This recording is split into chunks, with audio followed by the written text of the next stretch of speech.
آگے بڑھیں، آپ کو بتائیں کہ حقیقی آزادی مارچ آگاہی مہم کے حوالے سے پاکستان تحریک انصاف کہوٹہ کے زیر اہتمام تقریب کا انعقاد کیا گیا، جس میں عہدیداران نے کثیر تعداد میں شرکت کی۔ اس موقع پر پاکستان تحریک انصاف کے کارکنان کے علاوہ عوام کی بھی بڑی تعداد موجود تھی۔ سینئر نائب صدر ضلع راولپنڈی، وائس چیئرمین RDA راجہ طارق محمود مرتضیٰ نے بھی خصوصی شرکت کی۔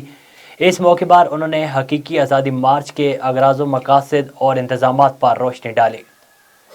باسی نے پارٹی تنظیم کے عہدیداروں سے حلف لیا اور مارچ میں بھرپور شرکت کرنے کی دعوت دی۔ انہوں نے کہا کہ انشاءاللہ حقیقی مارچ کی اس جنگ میں قائد عمران خان کی قیادت میں تمام کارکنان نکلیں گے اور امپورٹڈ و جعلی حکومت کو چلتا کریں گے۔ تقریب سے تحصیل صدر کہوٹہ راجہ وحید احمد خان، جنرل سیکرٹری سردار M رضا و دیگر نے بھی خطاب کیا۔ کیمرہ مین افتخار احمد کے ساتھ راجہ پرویز اقبال، A1 TV کہوٹہ۔